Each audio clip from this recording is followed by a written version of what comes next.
Então, até que ponto o Estado pode influenciar nesse direito? Quando você vai falar assim, ô, seu idiota, é porque a pessoa está tão inflada do seu próprio ego que ela só consegue ver a sua própria razão e toma decisões pautadas em si. Você não trabalha como robô, trabalha de uma maneira pensante, criativa, crítica. Generativa vai ser um facilitador do seu trabalho de dia a dia. Mas só que a gente foi bem arquiteto nesse episódio, hein? A conclusão foi depende. Complexo, veja bem. Muito bem, meus amigos do PPT no Compila. Estamos aqui pro primeiro episódio freestyle do ano. Que honra! Primeiro episódio freestyle do ano. E tinha que ser comigo, né? É lógico. Tá bom. Meu pastor favorito. O primeiro pastor que eu gosto de ouvir. Poxa, você sabe que uma coisa, você falou meu pastor favorito, eu me lembrei do quê? Meu malvado favorito. Olha só que maravilha, hein? E eu tô com cara de mal agora? Agora você tá com cara de mal, hein? Caramba, tô rude agora. Pois é, agora você tá com cara de um cara rude. Isso aí.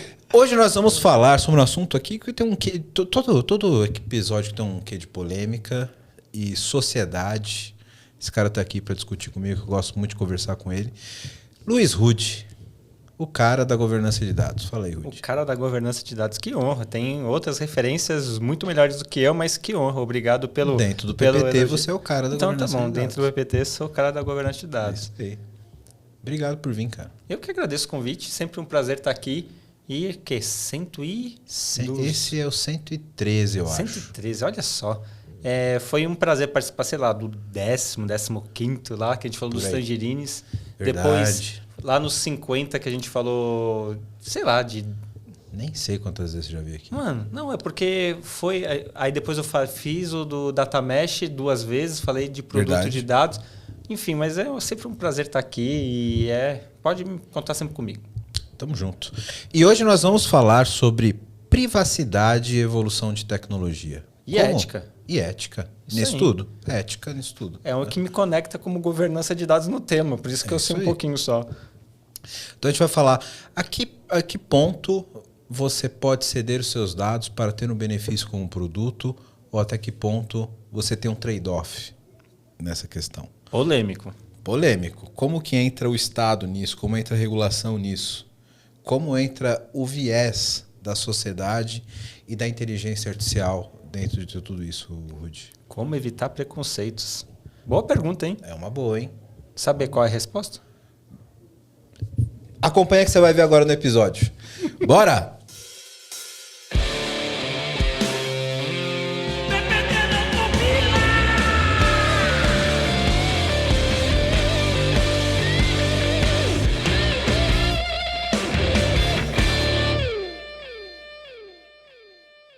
Mais um episódio daqueles tecnologia e filosofia Gosto. que nós sempre temos aqui, né, Rudy? Só um pouquinho de filosofia. Só um pouquinho. Tinha só metido a filosofia. Né? É legal. Eu sempre quis discutir esse assunto. Principalmente à luz de alguém que tem conhecimento de dados e de informações no geral, assim, sabe? Porque a gente está vivendo um momento que a gente está vendo um advento muito grande de toneladas de informações sendo processadas, inteligência artificial consumindo e produzindo informação aos montes, né? E estamos vendo também uma vertente muito grande de cuidado com segurança e cuidado com privacidade. Essa discussão está bem no fervo, né? De como que eu trato o uso das informações de forma ética e privada para alimentar essa disrupção que a gente vai ter de tecnologia com as IAs generativas, né? E eu sempre tive um ponto a considerar de que até que ponto a gente consegue ou deveria abrir mão ou não de alguns dos nossos dados e da nossa privacidade em retorno de algum benefício. E acho que essa é uma discussão social muito relevante. É uma discussão social muito relevante. Ainda mais quando você traz um contexto de sociedade, de nação, que cada um pode ter ali uma perspectiva, uma visão do que é melhor para a sua população. Então, você pega, por exemplo, uma China. A China é um exemplo clássico dessa Exatamente, pergunta, né? Exatamente. Então, até que ponto o Estado pode influenciar nesse direito? Então, uma vez isso equilibrado, entendo que cada nação vai ter que encontrar esse equilíbrio e aí a legislação vem para materializar esse equilíbrio. Eu gosto de pensar em princípios e leis. Qual que é a diferença? Princípio é algo que está antes, ok? Que está no princípio, ok? Que você coloca ali como um valor que você quer defender. E a lei é como você aplica aquele princípio dentro do seu ecossistema, da sua sociedade, onde você está estabelecido. Dito isso, o princípio da China, ou o princípio do Brasil, ou o princípio dos Estados Unidos pode ser o mesmo, mas só que os hábitos, a cultura, faz com que a legislação ela tome um corpo para proteger aquele princípio naquele contexto de sociedade. Uma vez influenciado pela cultura do local e etc. Exatamente. Então, uma vez dito isso, o que eu quero assim trazer aqui para a gente continuar a nossa reflexão? É que tudo depende do do comportamento daquela sociedade. Você é arquiteto, não? Que arquiteto que geralmente responde... Depende. Né? Curiosamente, a arquitetura de dados está comigo. Né? Então, Tá bem.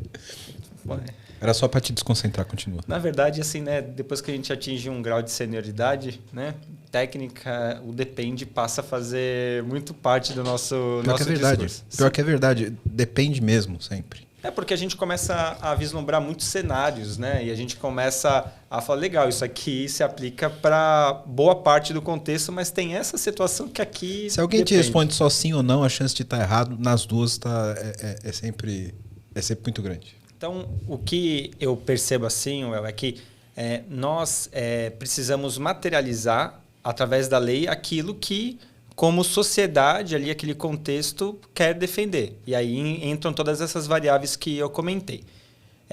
Aí, sobre o que podemos perder ou não perder, vai muito desse juízo de valor. Agora, eu vou falar como Rudy, ok? Como uma pessoa que trabalha com dados e que talvez seja um pouco entusiasta e otimista, ok? Eu entendo que é muito benéfico para a sociedade o acesso aos dados, ok?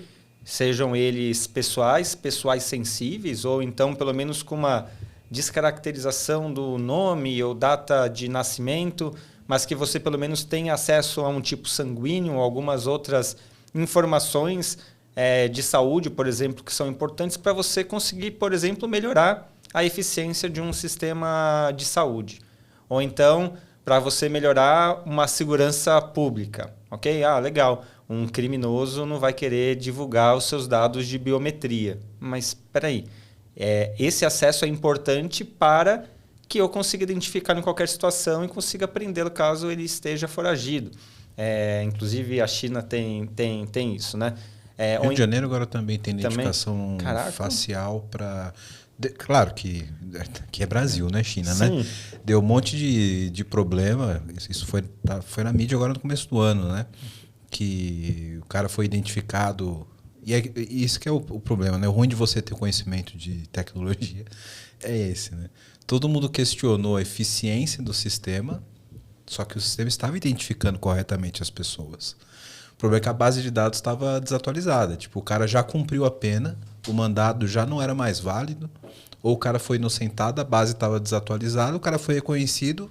A polícia foi lá. A polícia foi lá. Né? Enfim. E aí, por exemplo, pegando nesse contexto. Olha só, a pessoa, vamos colocar que ela pode ter tido um passado criminoso, ok? Mas agora ela não está dentro de um status de crime, perfeito? Já cumpriu sua pena ou foi inocentada. Olha só a experiência, olha só o que a inteligência artificial gerou para dentro daquele cidadão. Entendeu? A consequência social de uma falha de processo. Né? E aí, falando de Brasil, o erro ele fica sempre muito mais evidente que o acerto. E, às vezes, os valores morais ficam um pouco distorcidos. Então, acho que assim, para o Brasil, alguma dessas ações funcionarem bem, tem que ser uma coisa muito bem testada, tem que ser uma coisa muito bem fundamentada, muito isenta de qualquer ruído para que dê certo. O problema é que se você... Como se for um projeto dentro de uma empresa. Se você for entregar um projeto imune a erros, vai demorar quanto tempo? Muito tempo. Então, eu entendo que a cultura do Brasil ela é ante essa direção. Porque não se pode lidar com um erro aqui. E é engraçado porque nós somos conhecidos pelo jeitinho brasileiro. Sim. Então, a gente adora fazer gambiarra, mas só que quando algo governamental ou algo... Quando é a nosso favor, né? Quando é a nosso favor. Quando é para que a gente tenha algum tipo de prender conduta. um bandido é a nosso favor. O problema é que a sociedade está tão invertida ali em alguns valores que esse ruído do modelo, que é por causa de uma atualização de base, que é outro problema que depois a gente fala, mas esse ruído no modelo, ele inviabiliza todo o benefício que ele pode gerar. Sim. Mas eu acho que entra um lado psicológico de onde o brasileiro se enxerga melhor. Eu não sei se o brasileiro ele se enxerga do lado de tolerar o erro e obter o benefício de uma sociedade mais segura, ou se pela cultura do brasileiro do jeitinho, de sempre estar devendo alguma coisa, ele não se coloca do lado do cara que pode ser identificado incorretamente. Então vamos só, porque senão a gente vai colocar aqui uma etiqueta que o povo brasileiro, ele em sua essência, tá devendo alguma coisa. Mas vamos pensar assim... Vamos tentar ser um pouco menos radical. Mas talvez o povo brasileiro, nesse caso, ele se identifique talvez com um pobre, ou um pobre com algumas características da população que está sendo lesado, e se isso aconteceu com ele, vai acontecer comigo também, porque o poder está com os políticos, mas sei lá o que for. No fundo é isso, sabe? Assim, o pobre ele se tá sempre tá sendo tão machucado pela sociedade como um todo que ele sempre acha que vai ser prejudicado de alguma forma. E entendeu? Aí, voltando ali à sua pergunta, acredito que nós, como nação, precisamos evoluir muito em senso crítico, em comportamento, em talvez até alguns valores mesmo, ou até mesmo, sei lá, começar a refletir um pouquinho sobre as coisas para que essa implantação em escala realmente comece a fazer sentido. E aí, como que eu vejo algumas ações do governo, né? Não vou falar do governo, mas algumas ações de algumas instituições ou órgãos para poder controlar isso ou para melhorar isso, é a questão da interoperabilidade. Então, aí você tem os Opens da vida, né? Então, tem o Open Finance, né? O Open Bank, enfim. Tem o Open Health surgindo, né? Que eu espero que dê muito certo, que é você definir um padrão de troca de arquivos e você obrigar todo o ecossistema a trocar arquivos naquele formato, onde você consegue, sim, criar algum grau de proteção de dados, ao mesmo tempo que você consegue liberar acesso para melhorar a eficiência de alguns processos públicos ou alguns processos que são importantes para a sociedade. Entendeu? Então, assim, eu vejo muito como uma alternativa para poder adequar ou para poder, sei lá, deixar esse gap cultural versus inovação que a gente tem, essas ações de regulamentação, né, regulatórias, como uma maneira da gente conseguir mitigar isso. Esse foi um ponto que você colocou que eu acho que a gente consegue fazer um elo aqui mais moderado, né? Porque quando a gente fala sobre privação de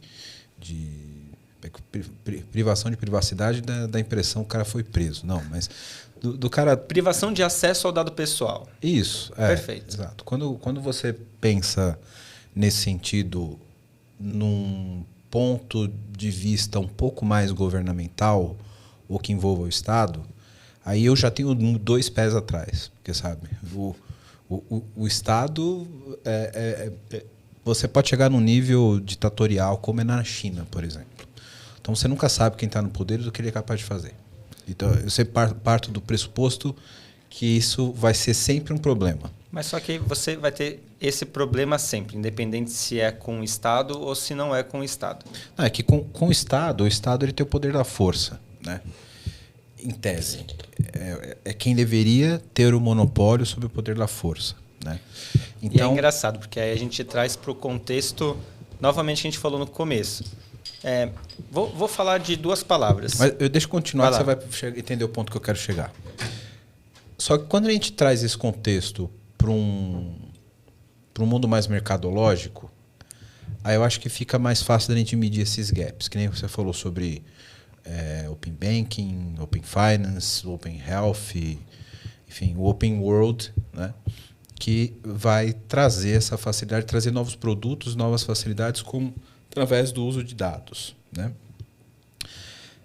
A partir de que momento a gente, de fato, pode ter um gap por não ter acesso a esses produtos? E quando a gente fala dos Open, eu acho que a coisa ficou um pouco diferente. Porque o Open ele é regulamentado e você tem algumas facilidades de obter o acesso ao dado, o consentimento, etc., né? Mas vou dar um exemplo mais simples que eu acho que todo mundo usa. Os produtos do Google, por exemplo. Google, por padrão, o Google Maps sabe onde você está, sabe os seus e-mails, sabe os seus contatos, sabe suas mensagens. Meta também, para quem ainda está em 2010 usando o Facebook. Mas tem o Instagram. Tem o Instagram. É que, enfim, tem uma série de informações que o cara consegue mapear a tua vida, né? E a gente é consciente disso. Pelo menos eu sou plenamente consciente disso. Você também é plenamente consciente disso. Mas nós não somos a maioria. Certo? Nós trabalhamos com TI, ok? Sim, mas você sabe conscientemente que você está fornecendo algumas informações que talvez, se você parar para refletir, você não deveria fornecer em troca de alguns benefícios que esse aparelhinho maravilhoso aqui te entrega. Perfeito.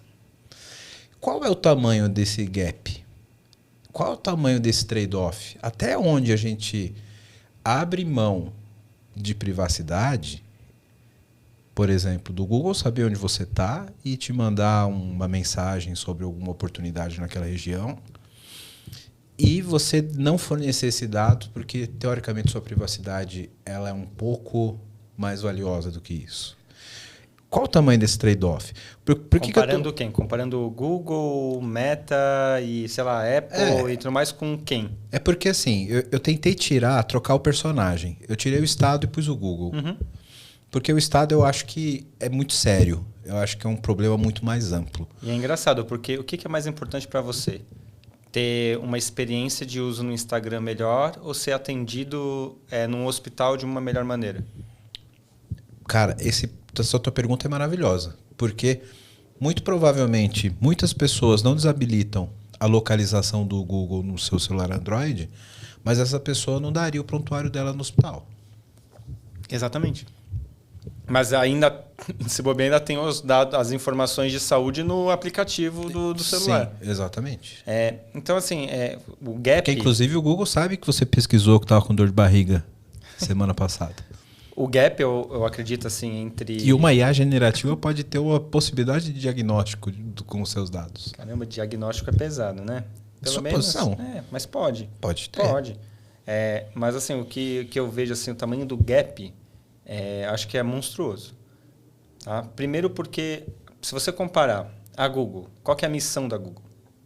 Você sabe qual que é a missão da Google? Ter lucro. Não, a missão propósito, sabe? Aquilo que eles inventam pra gente achar que eles são bonzinhos? Não organizar os dados do mundo.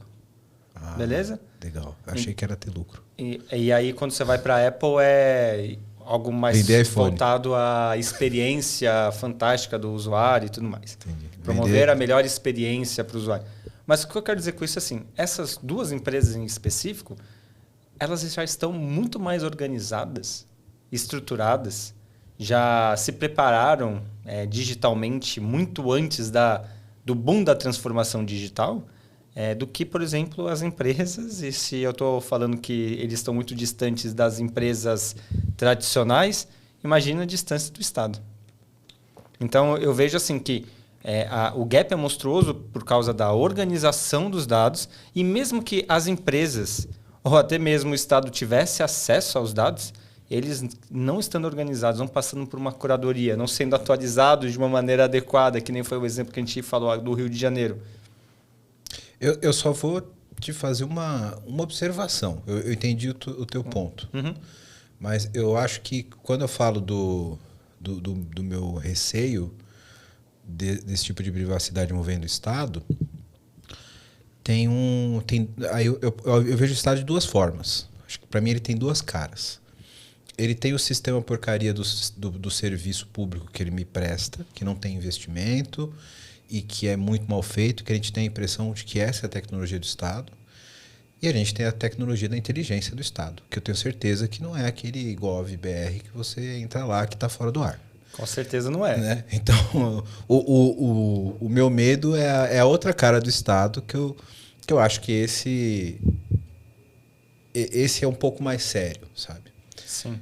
Então... eu te entendo e também concordo que deve ter tecnologia, sim, de ponta no Estado, mas só que não é a maioria. Ok? Como uma empresa, vamos falar que esse núcleo de inteligência é aquela área específica da empresa que tem a galera que já manja disso, mas só que o restante da empresa não manja nada. Eu estou falando de coisa séria, tipo de espionagem, de uso de informação pessoal para manipulação de massa. O esquema do Cambridge Analytica, por exemplo, é um bagulho um pouco mais sério. Eu tava guardando na manga aqui para falar da Cambridge Analytica, mas eu acho que ele ilustra bem, sabe, o uso indevido. Aí não é exatamente por um Estado, mas é por agentes do Estado, né? É que, sabe qual é o ponto assim? É que aí a gente vai voltar para aquilo que a gente começou falando lá dos princípios e valores. Se você para estudar, até foi num evento... Nossa, acho que foi uns 7, 8 anos esse evento, mas só que me marcou tanto que eu guardei isso. Que estava falando assim, qual que é a diferença da origem da palavra política e da origem da palavra idiota. E aí falava assim, idiota é aquela pessoa que só pensa em si. Isso é ser idiota. Quando você vai falar assim, seu idiota, é porque a pessoa está tão inflada do seu próprio ego que ela só consegue ver a sua própria razão e toma decisões pautadas em si. Isso é ser idiota. E o que é ser político? Poli, certo? Múltiplos, vários, ok? Mais de um. Então, você, quando é político, você toma uma decisão pensando no bem do todo. As coisas ficaram tão malucas que hoje, você pensar no bem coletivo, você é um idiota. E ser político é você só fazer aquilo que agrega ao seu grupo e aquilo que você está querendo proteger. Eu só acho que você foi muito bonzinho quando você colocou no poli fazer o bem. Fazer o melhor para o todo, ok? A gente pode pensar que é sinônimo de fazer o bem, mas às vezes vão ter que ter algumas decisões mais duras. Etimologia. Só você fala de etimologia no PPT. Eu acho que a etimologia ela passa por tomar decisões que envolvem o todo. Eu acho que o bem foi uma adição de bom coração sua. Sim. Entendeu? Mas às vezes porque você pode ter uma política ruim que envolve a todos. Às vezes, sim, pode ter um. Então, mas você tem que pensar no bem coletivo, ok? O ponto é assim, sei lá, amputar uma perna é uma decisão boa? Depende do contexto. Arquiteto. Por quê? Mas não é uma ação agradável. Não, perfeito? Não é uma decisão fácil. Sim. Então, o que eu quero dizer assim com política é que você, às vezes, vai ter que tomar decisões duras. Vai ter que tomar decisões que, às vezes, possam parecer mas em algum contexto enviesado. Mas você vai precisar tomar decisões. O ponto só é que quando a gente vai para uma visão de Estado, hoje que a gente vê muitos idiotas no poder. Entendeu? Então, e aí isso que gera o seu desconforto, gera o meu desconforto. Porque você sabe que esses dados vão estar sendo usados não para um contexto de melhorar a sociedade brasileira como um todo, mas eles vão ser usados para quê? Para aumentar o poder de quem está no poder. Sim. E aí, só para que fique claro e não nos cancele. A gente não tem nenhum viés político aqui. Hein? A gente não está falando simples por um governo ou outro, mas que você fica à mercê de quem está lá. Eu ia tentar imitar um dos dois, mas só que eu sou muito mal de imitação. É melhor não. É melhor não. Mas, por incrível que pareça, eu sou um Luiz Silva e fui casado com uma Marisa. Olha só. Olha só, que coincidência. E morei na Baixada. Quase fui reivindicar um determinado triplex, mas não deu certo. Você podia ser um anônimo. Né? Tá, você vê. Mas, enfim, a questão é de você estar com essas informações à mercê de quem está lá, né? E isso pode ser usado eventualmente por alguém para fazer uma política pública de saúde com os meus dados de prontuário. Hoje, por exemplo, né? A gente tem um determinado governo que vamos fazer os dados de prontuário de todos os cidadãos. Todo mundo vai abrir mão do seu genoma, do seu prontuário médico, das suas digitais, biometria, etc. Isso é para o Estado. Veio um governo, faz uma ótima política pública de saúde. Não importa qual governo, tá, gente? Amanhã entra um radical, pode ter uma política de eugenia. O cara tem meu DNA. Sim.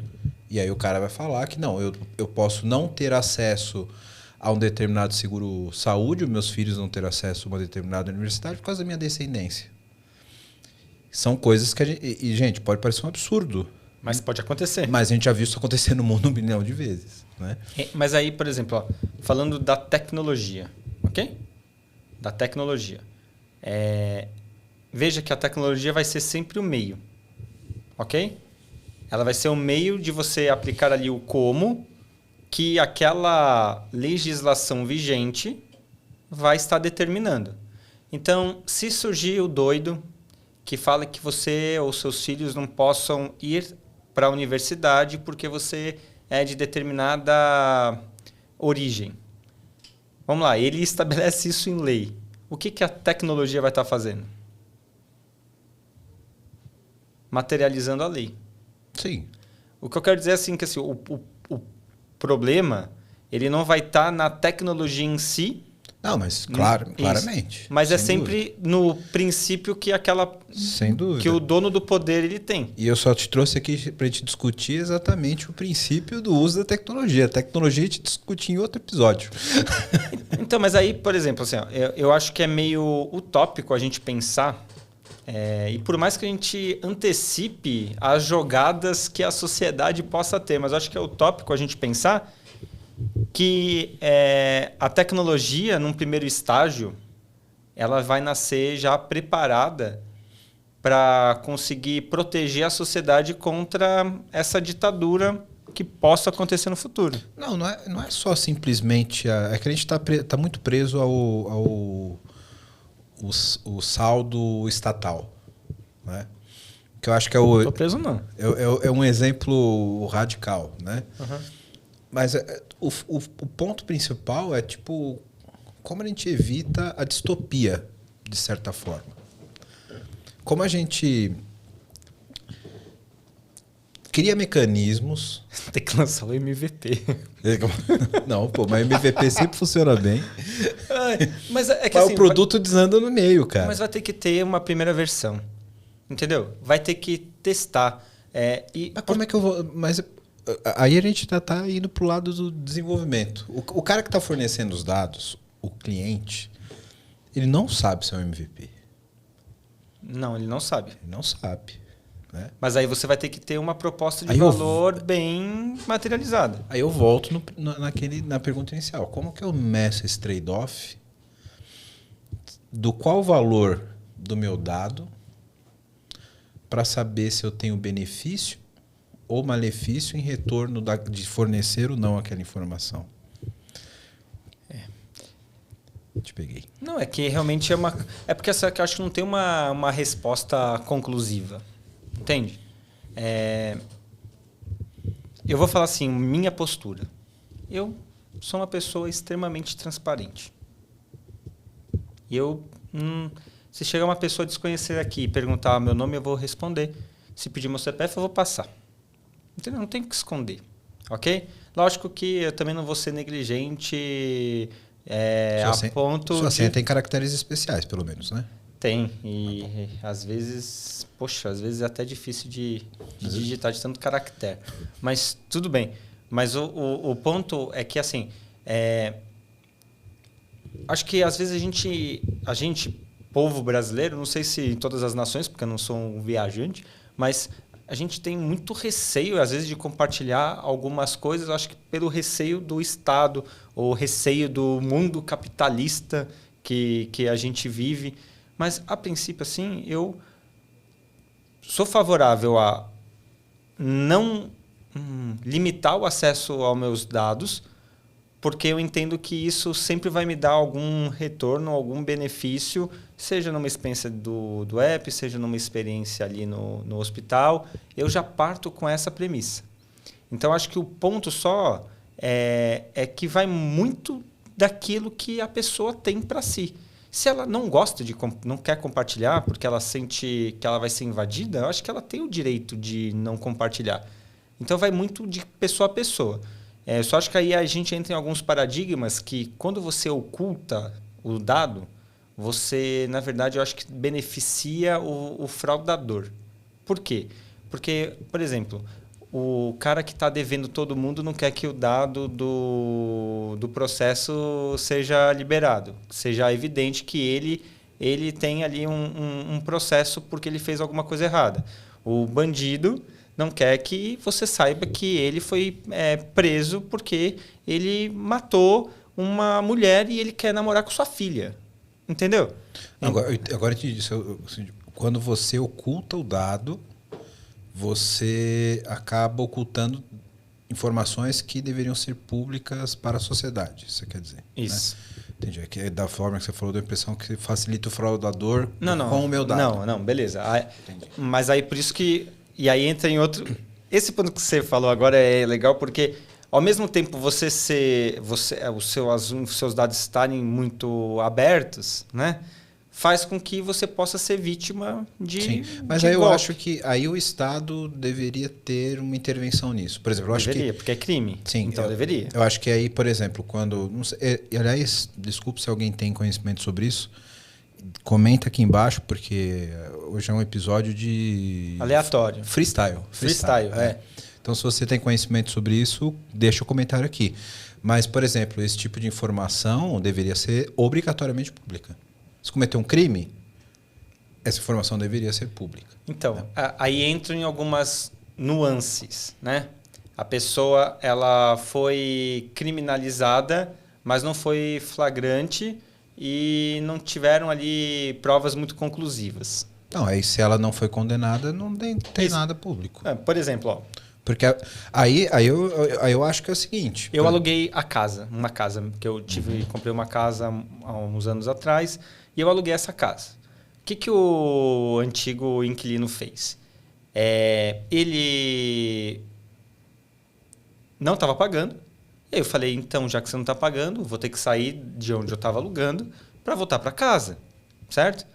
E aí fiz isso, né? Quando eu cheguei na minha casa, ele foi embora, o que aconteceu? Ele não pagou, sei lá, uns 5 meses de luz, 5 meses de água. Eu nunca vi uma conta de água chegar a R$1.000 numa casa pequena, mas enfim, deu. Tava dando festa na piscina. Sei lá, não tinha piscina, a casa era pequena. Enfim, mas e aí ele ainda teve a capacidade de levar todos os móveis da casa que eram meus. Caraca, velho. Exatamente, caraca. Aí, o que eu fiz? Mas BO, velho? Abri um BO, exatamente. Roubo. Exatamente, foi roubo. Ele foi preso? Não. Sei lá se a polícia achou o indivíduo ou não. Nunca entraram em contato mais comigo, mas eu abri o BO. Mas Essa informação para mim, eu precisava que todas as pessoas que alugam casa soubessem para ninguém mais alugar a casa para esse indivíduo e para a mulher dele também, que também comprou aí em todo o golpe, entendeu? Então veja assim, para mim é uma coisa muito abstrata, porque ao mesmo tempo podem ter aberto um BO, sei lá, contra mim, por uma coisa que eu nunca fiz, mas abriram um BO lá. Então, e é por isso que tem todo o julgamento, tem o processo legal, etc. Sim, mas aí entra na ineficiência do Estado. Exatamente. Será que o seu caso foi investigado ou não? Enfim, entra todo o processo, se ele não é cumprido, ele não é eficaz, né? Então, mas a gente está falando de Brasil. Aplicar uma regra que funcione bem aqui é muito complexo, entendeu? Por isso que eu vejo realmente a saída no setor privado, ok? E nessas ações que tentam materializar um padrão em algum nicho específico, né? No caso aí, o Open Finance, o Open Health e tudo mais. Porque aí eu acho que entra a mão do Estado de regulamentar isso. Sim, né? Mas ao mesmo tempo fiscalizar não vai ser o forte, pelo menos no começo. E aí eu acho que tem um misto, né, disso. Por exemplo, se você tivesse tido esse problema no Airbnb, você teria essa informação, como compartilhar essa informação lá para outros proprietários. Sim. Né? Só que o nosso sistema imobiliário brasileiro não é um Airbnb. Não. Né? Assim como o nosso sistema público de saúde não é o atendimento de uma operadora grande do Brasil aí, que não podemos citar, Sim. mas tem duas boas, Sul América e a Mil, por exemplo. Boa saída. É isso aí. E é isso, eu acho que é uma complexidade muito grande. Mas assim, se você fosse falar assim, Rudy, qual é a sua opinião? Eu sou favorável aos meus dados de saúde, por exemplo, serem acessíveis, porque eu sei que eu posso sofrer um acidente, posso escorregar no banheiro, bater a cabeça na parede. Ficar com a cicatriz e aparecer no podcast. Exatamente, aparecer o Rudy Potter, né? E pode ser que seja necessário alguém saber minha tipagem sanguínea, entendeu?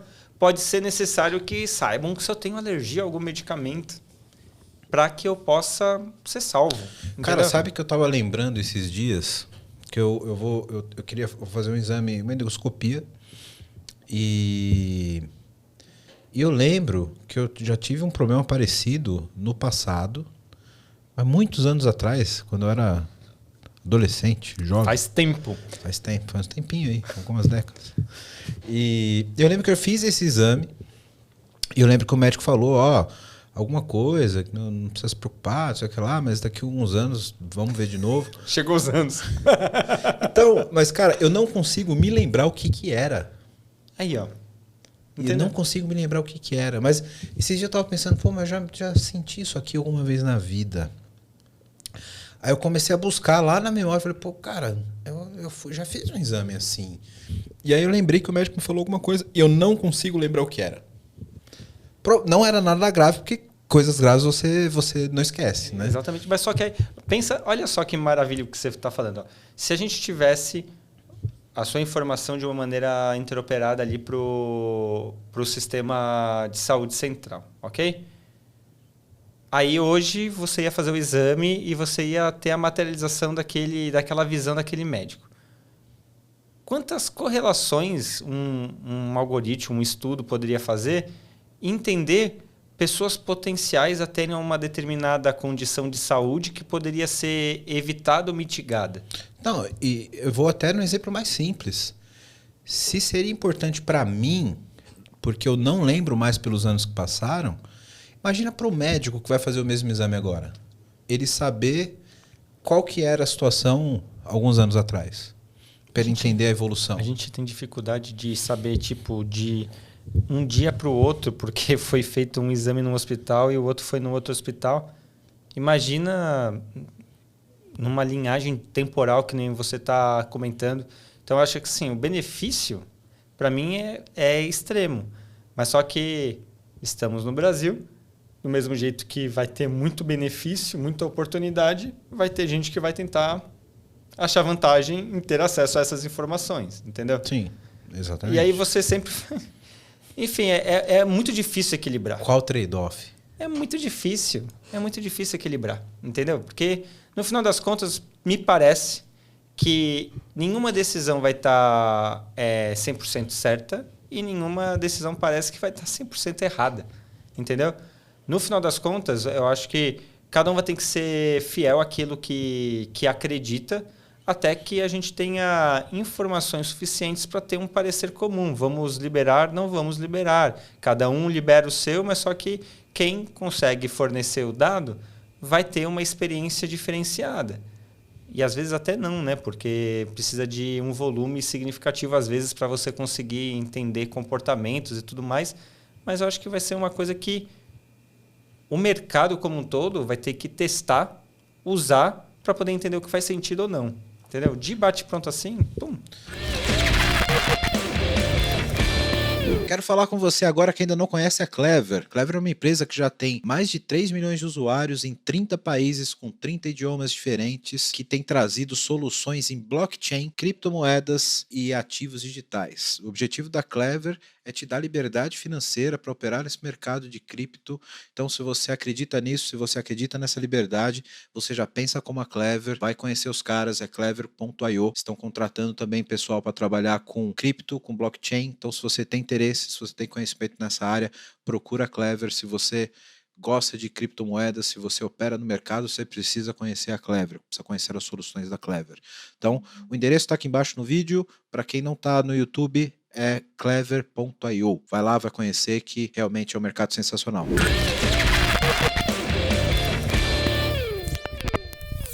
E falando assim de longo prazo, Rudy, a gente tá vendo uma ascensão gigantesca das IAs generativas, etc. A gente teve um grande boom aí das IAs de propósito geral, né? Uhum. E agora eu acho que a gente está no momento de maturidade dessa curva que a gente começa a ver as generativas com nichos específicos, né? Então a gente começa a ver umas IAs jurídicas super especializadas, né? Então o cara não precisa mais gerar a petição dele, o advogado não precisa mais gerar a petição dele no chat GPT que vai falar merda. Agora ele tem uma IA que é mais confiável para o mundo jurídico. Já vi para a cozinha, para receitas, etc. E eu acho que o caminho, o próximo step é esse, é você ter treinamentos específicos dessas IAs em pontos muito específicos. Eu acho que isso vai fazer cada vez mais parte Eu não sei se é o da nossa próximo vida. caminho ou se é o caminho, tá? Porque eu sempre vi a inteligência artificial como uma facilitadora do agente humano. Eu não acho que a IA substitui. Ela ajuda ou ela complementa o trabalho da pessoa, né? Então, eu acho que assim, a IA só ameaça quem trabalha como um robô. Quem não trabalha como robô, trabalha de uma maneira pensante, criativa, crítica, tem visão sistêmica, entende que o seu papel é gerar ali valor, resolver problemas, ele vai ver que a IA, na verdade, ali, né, a IA generativa vai ser um facilitador do seu trabalho de dia a dia, ok?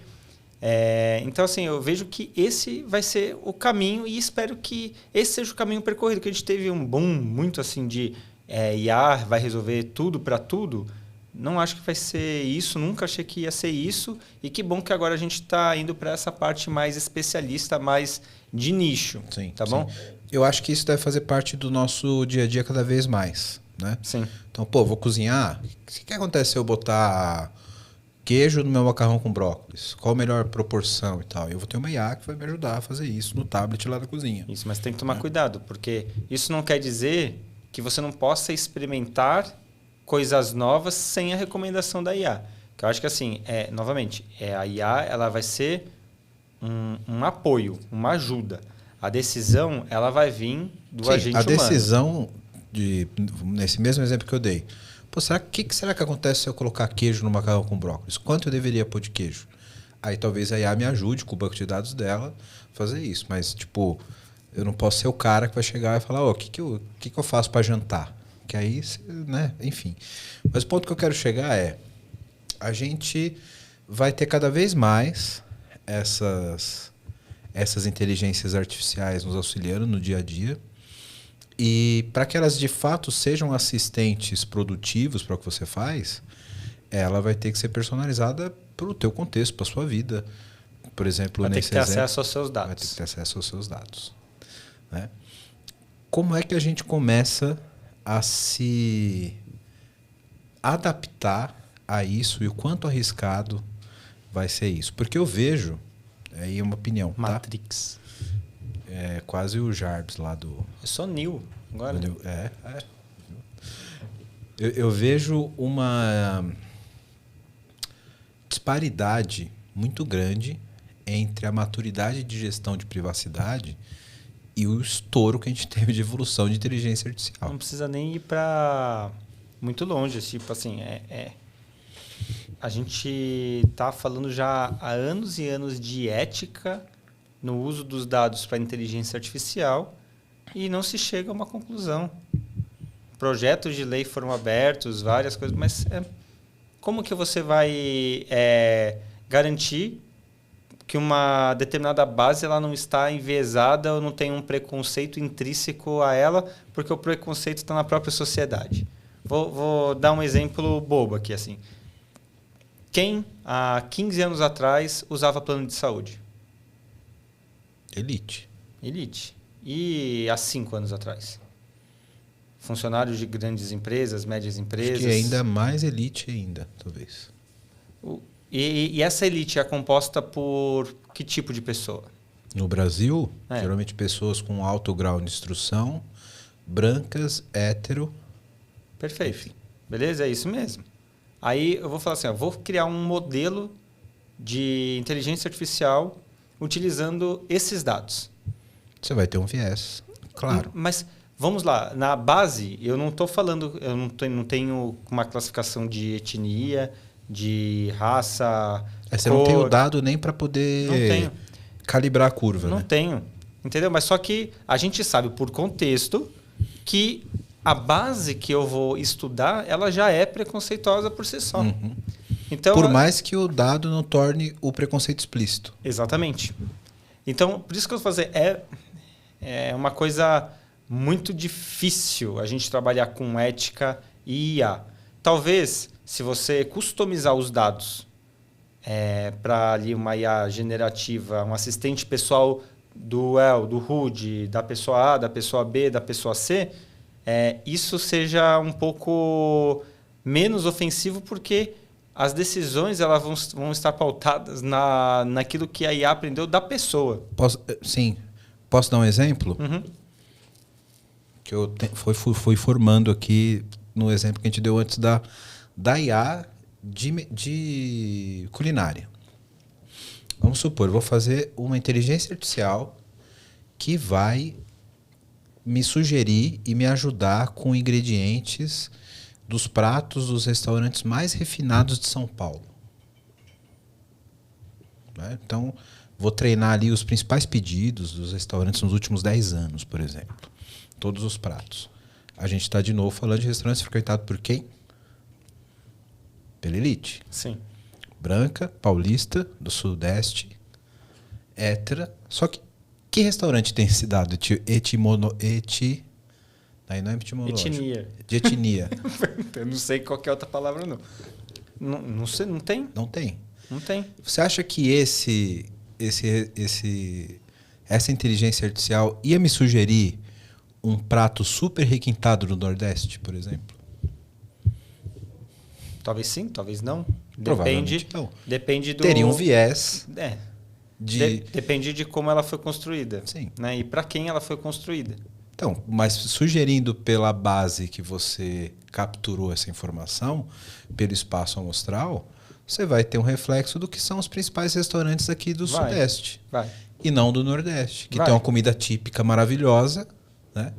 Com pratos extremamente requintados. E às vezes até a gastronomia ali do Nordeste, ela teve algumas adaptações para poder atender o gosto da elite. Sim. Entendeu? Mas não vai pegar ali a feijoada com orelha de porco. Vai pegar a feijoada light. Vai pegar o acarajé no prato, que a gente come na Faria Lima. Você come na Faria Lima. Estou na Paulista agora. Eu nem na Faria Lima tô. É isso, entendeu? Então, mas aí voltando ao X. Como ser ético? Hã? Como ser ético? Como ser ético em relação a isso? Não sei. Porque aí você vai ter... Com a IA sendo teu assistente pessoal, você pode ter um pouco de personalização disso com base nos teus próprios dados. Por isso que eu acho que assim... Desde que a base tenha uma universalização suficiente para trazer informações relevantes compatíveis com o meu perfil. Talvez, num primeiro momento, o que vai ser eticamente correto vão ser, tipo, coisas para poder ajudar no dia a dia operacional mesmo. Exemplo, você subir os seus documentos para o banco de dados da IA e pessoas do seu trabalho façam perguntas em cima dessa documentação. Imagina você achar um documento e ler o documento para poder achar a resposta que você quer. Você pode chegar lá, sobe todos os documentos dentro de um determinado lugar. Lá, sei lá, BART, o chat GPT. Nossa, eu sempre falo errado. GPT. Isso. Nossa, é trava-língua para mim. Você faz a pergunta lá e ele retorna a resposta em cima daquela normativa, daquela política que você tem dentro da companhia. Acho que fazendo isso, você não vai estar ferindo nenhum princípio ético. Acho que o ponto de discussão é quando você começa a abrir para um todo. Isso. Entendeu? Estou falando de um assistente pessoal de nicho. Sim. Que você use no dia a dia. A questão jurídica. Será que ele não vai fazer ali uma proposta de petição, uma proposta, seja lá o que for, já usando alguns termos ou algumas coisas que são já intrínsecas ali ao juridiquês, que possam carregar consigo algum tipo de preconceito? Pode ser que sim. Não sei qual que é a base amostral, entendeu? Então, assim, é muito difícil, primeiro, você eliminar todo o preconceito, e é muito difícil também você monitorar se tem algum preconceito. Mas só que aí, novamente, assim, eu estou falando isso, mas eu sou homem, sou branco, sou hétero, sou cristão, e aí? Entendeu? Eu acredito que esse seja o momento da galera que luta, né, pela igualdade. Não que eu não possa me posicionar por isso, ok? Mas eu não estou num lugar de dor. Então, acho que esse é o momento dessa galera realmente ter mais voz para que possa influenciar esses modelos a não carregarem esse tipo de preconceito. Porque, por exemplo, eu só consigo ver que é complexo. Eu só consigo ver que é difícil. Eu só consigo ver que, estatisticamente, é possível que tenha o viés. Mas eu não consigo propor uma solução, porque eu nunca senti a dor. Sim. Entendeu? E talvez até por isso né, quando eu falei que eu sou transparente, talvez seja até porque eu nunca sofri nenhum tipo de preconceito desse nível que a gente está comentando. Então, para mim, é muito mais fácil ser transparente. E dentro de uma sociedade brasileira que carrega um monte de pesos e vieses, muitas vezes o povo brasileiro pode se defender ou se proteger justamente porque está acostumado a sofrer algum tipo de preconceito, seja pela condição financeira, por características físicas ou por qualquer outra coisa do gênero. Sim, sem dúvida, sem dúvida. E aí talvez a gente chegue um pouco num pedacinho da resposta principal que a gente está tentando responder desde o começo, né, Rudy? 2 que não sofreu preconceito, né? Exatamente. Muito bom. Pois tá vendo? Talvez esse trade-off ele seja de tamanho diferente para cada pessoa. Sim. Né? Porque como você disse, cara, para mim é tranquilo. Quer ter acesso aos meus dados de saúde? Quer ter meu histórico criminal? Quer ter meu genoma? A gente não... Sabe? Nunca fui acusado injustamente, nunca fui, sei lá, revistado direito por um policial, nunca fui mal atendido numa clínica, nunca passei por nenhum tipo de problema. Então é muito fácil você dizer simplesmente, beleza, tá aqui, pega os meus dados, não tem problema nenhum. Não sei por que as pessoas não dão os dados. A gente não Exatamente. A gente não está no lugar de dor, como você disse. Perfeito, né? É isso mesmo. Então talvez esse trade-off ele seja de tamanho diferente e de peso diferente para cada um dos indivíduos. E aí eu vou fazer uma pergunta para você. Qual que é o tamanho do gap? Vou fazer a mesma pergunta que você fez para mim. Tipo assim, é muito complexo, muito complexo. Acredito que, inclusive, a resposta ela não vai ser encontrada sem tentativa e erro e sem a participação de um time multidisciplinar que consiga ver a verdade de diferentes perspectivas, tá? O pessoal fala assim que a verdade é relativa. Eu concordo, a verdade é relativa, mas ela é uma só. Então, a interpretação dela é relativa, né? Exatamente. Então, por exemplo, você tem um relacionamento comigo, ok? De amizade, que fique claro. Perfeito. De amizade. Mas eu também tenho... Não por outras razões, tá, pessoal? Mas é porque eu sou comprometido. Mas eu tenho outros amigos também que veem o Rude de uma maneira diferente que você vê. Veja, assim, às vezes o relacionamento ele vai ter o mesmo grau de profundidade, mas o tipo de visão que você vai ter sobre mim é diferente. Então, eu acho que a mesma coisa é a verdade. A profundidade e a experiência que nós vamos ter com a verdade vai dar a perspectiva dela para a gente, entendeu?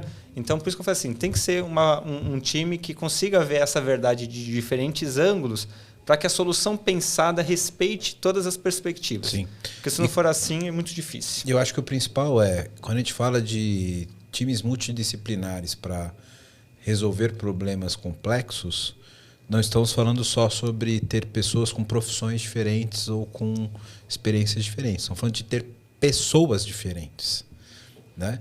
São pessoas com visão de mundo diferente. E com culturas diferentes, né? Acho que isso é essencial. E eu vou falar para você, assim, eu me sinto muito abençoado como gestor, certo?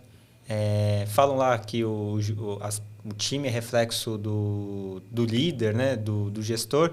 Legal, posso olhar para isso e ficar feliz, orgulhoso do meu trabalho e também do time que hoje eu tenho.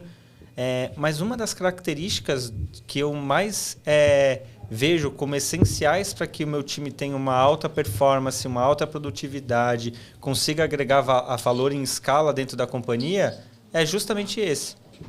Tenho pessoas diversas, entendeu? De diferentes regiões, com diferentes características, de maneira equilibrada, homens e mulheres, sabe? Tem pessoas bem mais novas que eu e bem mais velhas do que eu. Tem pessoas com diferentes contextos, pessoas que moram na periferia, pessoas que moram numa área nobre, pessoas que moram num lugar de boas, entendeu? Então, assim, diferentes contextos. Pessoa que só estudou escola particular, pessoa que só estudou escola pública. E eu acho que isso é importante para você criar ali a concepção de perspectivas diferentes para você solucionar um problema, né? E, obviamente, a humildade para você entender essas perspectivas para que, no final das contas, você conecte tudo numa solução que vai atender e beneficiar todos. A pluralidade de visões ela é sempre muito importante, né? Eu acho que nessa questão de uso de dados e de viés, principalmente nas inteligências artificiais enfim, desse uso de tecnologia no geral, é essencial que as pessoas sejam diversas, porque a visão que nós que somos normativos socialmente, né, temos do que é correto e aceitável ou não, é muito simples, é muito simplório, porque a gente não está ligado ao viés do problema, né? A gente não está sentindo a dor ali do que acontece. Agora, Rudy, mudando um pouquinho de visão, você acha que, de fato, a gente vai chegar, é opinião mesmo, tá? Num modelo que a gente tenha um uso livre dos dados, falando de Brasil, tá? E essa é a minha primeira pergunta. Porque mas eu acho que o problema ele acaba sendo global, mas falando do mercado brasileiro, que é o que a gente conhece. Você acha que a gente vai conseguir chegar numa regulamentação de uso dos dados de forma ética? Ninguém consegue garantir, né? Depende de quem está lá na ponta, mas de uma forma segura e consentida, em escala. Acho Acho que o ponto principal aqui é em escala. Através das proteções que nós já temos hoje, como LGPD e etc. Ou você acha que a gente ainda não está no estado ideal para isso? E aí, quando eu falo do estado ideal para isso, tem 2 pontos que eu quero que você discorra sobre. Se a lei em si e as regulamentações que nós temos já são necessárias, e o segundo é se elas são de fato implementadas, se elas estão em place. E aí eu vou, antes de passar para você, eu vou dar um exemplo de um caso que aconteceu comigo no final do ano, quando eu estava em Florianópolis. Não vou falar o lugar, mas eu nunca tinha ido no bar. Era um bar, uma choperia, cerveja artesanal. Eu vou lá tomar uma cerveja, beleza. O cara perguntou meu CPF e para fazer a comanda, dei meu CPF. Aí ele falou meu nome. Aí eu falei, como assim você sabe meu nome? Compra de dados. Aí eu falei, eu nunca vim aqui a primeira vez. Aí ele, não, é que você já deve ter ido em outro bar que utiliza o mesmo sistema. Você gosta de IPA, né? Caraca, aí... Que porra é essa, velho? Eu falei, porra... Só esse diálogo já infringiu uns 4 artigos de LGPD. Não necessariamente. Porra, como não? Nunca tinha ido no bar. Por que a professora tem acesso a essas informações sobre mim? Então, vamos lá. O que a LGPD defende? Que eu tenho que dar acesso Não. ao uso. Não é isso. O que a lei defende? Que as empresas não podem invadir a sua privacidade. Ok? O que ele fez? Ele pediu o seu CPF, que é uma informação pessoal. Sim. Você concedeu. Sim. Através do seu CPF, você consegue pesquisar no site do governo, você consegue saber o seu... Site do governo... Rude, no site do governo não tem que eu gosto de IPA. Não, beleza, não tem, mas você tem o velho. seu nome. Sim. Beleza? Aí, com relação a esse ponto, qualquer fornecedor de dados aí consegue ofertar, ok? Com relação a gostar de IPA ou não, eu entendo que é o que o rapaz falou para você mesmo. Então, olha só como que eles foram inteligentes. Eles têm um sistema integrado que aí o seu CPF, ele só compra uma vez, o resto ele já vai ter as informações compradas e tem ali tudo certinho. E todo mundo que usa aquele sistema vai gerando uma visão única do cervejeiro ou do alcoólatra, ok? Que vai ter ali as opções de preferência dele. E aí o que eu falo assim, o pessoal está conseguindo fazer isso para cerveja, não consegue fazer isso para saúde. Achei isso fantástico. Rude, mas só que realmente o sistema deveria ter pedido algum consentimento para você. Não, seria genial se isso fosse uma rede de cervejaria, por exemplo. Mas não é. Não. É o mesmo sistema. Exatamente. Ou seja, o cara do sistema, ele tá dando meu dado para um monte de pessoas que eu não autorizei. Concorda? Será que... Porque para aquele CNPJ, para aquele cara daquele bar... Eu tô tentando pensar que em é cliente do sistema, eu não autorizei o uso do meu dado. Então, aliás, mas e se a finalidade de uso dele justificar? Me serviu uma IPA gelada? Não justifica. Não, mas e se essa for a finalidade dele, promover uma melhor experiência de atendimento? Ele não está ferindo sua privacidade. Não, lógico que tá, cara. Por quê? Ele vai te servir uma IPA? Ele só falou 3 dados que ele tem sobre mim. O que mais? Ele pode saber o quanto eu gasto em cada comanda, por exemplo. E oferecer mais, isso é uma boa também. Para ele é ótimo, mas isso é violação de privacidade. Não tem direito de saber o quanto eu gasto no bar. Mas aí falando de mim, eu não me incomodaria de ser atendido assim. Não, eu também não, desde que me avise. Desde que fale, você concede os dados. Não, mas tal, aí não entendeu? é nem. Mas aí entra ali nas finalidades da LGPD. Eu não sei nem. Precisaria estudar qual que é a finalidade que eles utilizaram. Pô, mas Rude, peraí. A finalidade é. É que a finalidade é muito subjetiva. Não, tudo bem, cara, mas a finalidade teria que estar, mesmo que eu tenha liberado para finalidade, teria que estar ligado ao CNPJ onde me cadastrei, para aquela empresa. Não esse cara que eu nunca vi na minha vida ter acesso às informações, entendeu? Eu acho que a violação concordo. está aí. Né? Né? Deveria avisar que isso seria integrado com uma rede que utiliza o sistema XPTO. Isso, aí beleza, Concordo, entendeu? né? Desde que eu saiba quem são as pessoas, etc. Depois me passa esse restaurante, eu quero ir lá para ver o que acontece. Não pode botar lá o teu CNPJ. Lógico, ué. Quero ver. Eu que vou fazer questão de ir em todos os lugares para ver se o atendimento vai ser bom. Pode ser. Ou se o cara só vai ver o tamanho da tua comanda. Mas responde a pergunta. É suficiente, dos dois pontos de vista, da regulamentação, focando aqui em escala, e se está rolando de fato isso, ou está meio que tá para inglês ver? Eu acredito que é muito difícil fazer qualquer previsão, porque o mercado como um todo tem evoluído demais, principalmente nos últimos anos, ok? Mas se eu fosse fazer algum tipo de projeção, eu falaria que eu acho que o uso ele vai funcionar muito bem de uma maneira nichada. Então, talvez aí até os próximos 5 anos consiga se consolidar de uma maneira nichada, não de uma maneira em escala.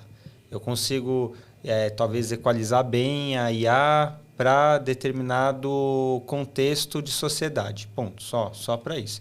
Mas eu não consigo ver isso em escala para todos os segmentos de qualquer maneira, entendeu? Talvez até tenham algumas coisas mais genéricas que consigam atender a galera, mas eu não vejo isso como, vamos aplicar para tudo. Acho que a gente estaria um pouco distante disso. E até porque, para questões éticas, eu acho que é mais fácil você ir regulamentando por nicho, até que você talvez tenha, em algum momento, uma maneira de ter uma explicabilidade ou de ter uma base não enviesada para você fazer com que essa IA funcione. Tá? Eu te perguntei isso porque o RIPA e o LGPD, RIPA, que é o LGPD americano, e o LGPD no Brasil, eles foram criados antes do boom das GenAI, né? Então, mas sabe, eu trabalho numa área de governança, ok? Eu escrevo normas e políticas. Não tem ninguém melhor para dizer se pode usar o dado ou não. Então, mas sabe qual que é a questão, assim, ou é o que mais pega numa norma e na política? Ela só passa realmente a ser cumprida ou fazer sentido quando você consegue fiscalizar ou você consegue monitorar. Então, muitas vezes eu vejo que é tudo muito bonito. No papel. Exatamente. Como que eu monitoro e fiscalizo isso?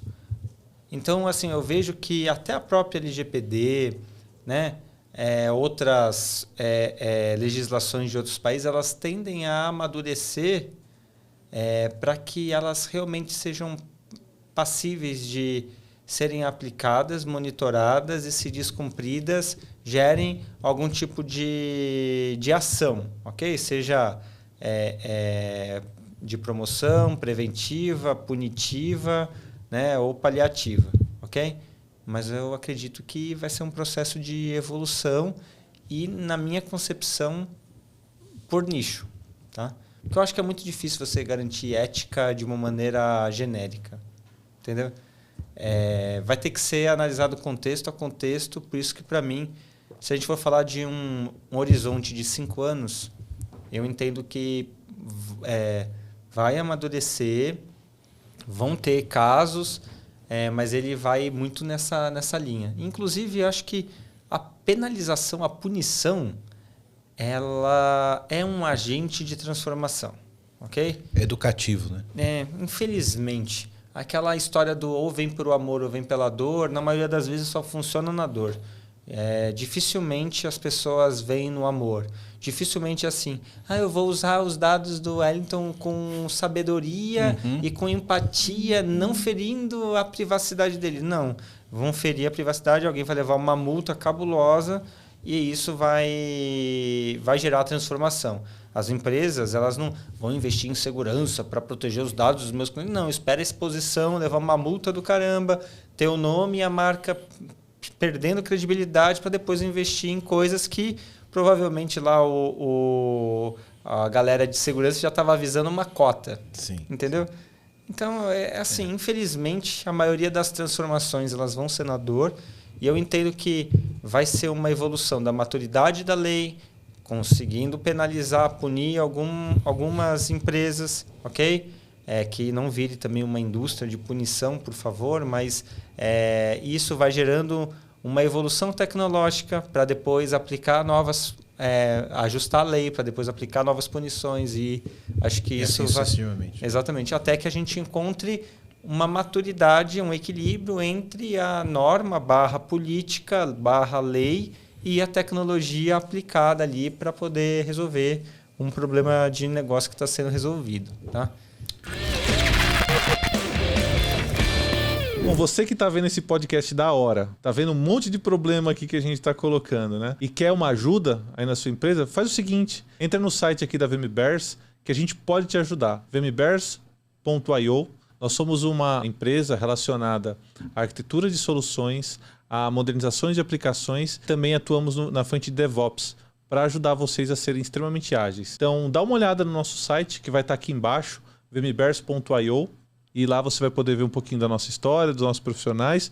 E aproveitando, se você for um profissional da área de tecnologia, que está afim de trabalhar numa empresa legal, um monte de colega, gente boa e tecnologia de ponta, manda um e-mail para peoplecare@vmbears.io. Aí já. Agora eu quero meu show, velho.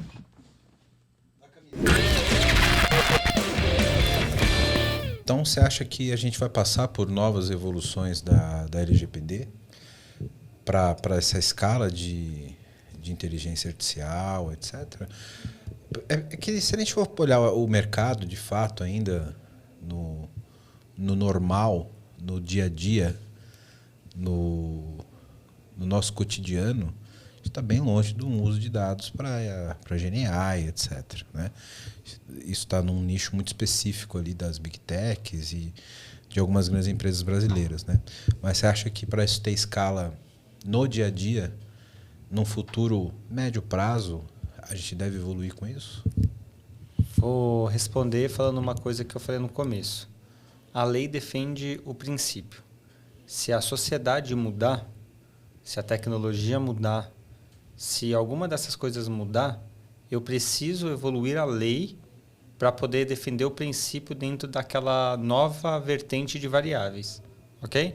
Então, sim, entendo que a tendência de qualquer lei, seja LGPD ou qualquer outra, é evoluir de acordo com a mudança de comportamentos da sociedade ou da tecnologia. Tá? Então, para mim, sim, LGPD vai evoluir, vai melhorar, vai amadurecer, até para que ela consiga se adequar ou responder aos avanços que acontecerem. Muito bom. Cara, obrigado pela primeira participação do ano. Primeira participação do PPT ano, no com o novo layout. O novo layout Scarface. Scarface, Tô com uma cara mais rude agora. Agora você tá meio rude, cara. Tô. Tá. Acontece. Obrigado, cara. Gosto muito dos episódios que a gente faz, porque a gente sai do óbvio. Sai do óbvio, mas só que a gente foi bem arquiteto nesse episódio, hein? A conclusão foi depende. Complexo, veja bem. Mas é isso aí. Isso, eu espero que quem acompanhou o episódio até agora tenha colocado aqui todas as suas contribuições, porque esse é um episódio de freestyle. Freestyle, vamos falar sobre a vida. E espero que nesse episódio freestyle a gente tenha sido pelo menos um Ronaldinho Gaúcho, né? Isso, pelo menos. pelo menos, né? Humildade sempre, né? Isso aí. Obrigado, cara. Imagina, é sempre um prazer estar aqui, Well. E se você gostou do episódio, ou até se você não gostou, mas curte aí, siga o PPT Não Compila aí nas mídias sociais, e é isso aí. Aí, ó. Cara, sabe quando o cara da casa, aí, quando ele já até recomenda para que você deixe o like. Se o entrevistado não faz isso, o hoster não faz. Essa que é a verdade. Vai lá. Eu sou ruim de redes sociais, mas a gente vai melhorar isso esse ano. sem dúvida. Até porque agora, você não sabe da novidade. Não sei da novidade, Você conta não aí. sabe da novidade. Agora você pode ser assinante do canal do PPT no Aí Compila. sim, é o quê? Uma espécie de patrocinador ou... É membro. Membro. Você paga a cervejinha do Rude Aí sim. para esse episódio aqui. Então, gente, ó, assine aí para eu vir mais vezes e comprar mais, ganhar mais cerveja, né? Comprar não, ganhar mais O cerveja. Rude, quanto mais ele bebe, mais filosófico ele fica. Então, Ixi, aproveita. mano. Ainda bem que eu bebi pouco hoje. Muito obrigado você acompanhou a gente até aqui. Como o Rude falou, se você ainda não se inscreveu no canal, se inscreve, deixa o like, encaminha no grupo da família. Já sei um nome para os assinantes. Compiladores. Compiladores. Porque esse PP não compila? Compiladores é legal. Isso aí. Não sei, até meio ruim, né? Mas vem, vai lá. É melhor que PPT Lovers, cara. PPT Lovers? É, mas aí fica meio contraditório. Não, exatamente. Porque Aí, né? Aí então coloca alguma coisa do compila, né? É verdade. Deixa a sua opinião aqui. Qual que é o nome dos membros? O cara Isso aí, que, ó. o cara que acertar... Gostei, hein? Vou fazer agora que vou lançar. Boa! O cara que der uma dica pro nome dos assinantes do canal vai ficar de co-host aqui no episódio com a gente. E vai ganhar uma camiseta nova do PPT. E vai ganhar a Compila. camiseta nova do PP Dando Compila. Aí, ó, Tá tá lançado vendo? o desafio. Obrigado, galera. Até o próximo. Valeu!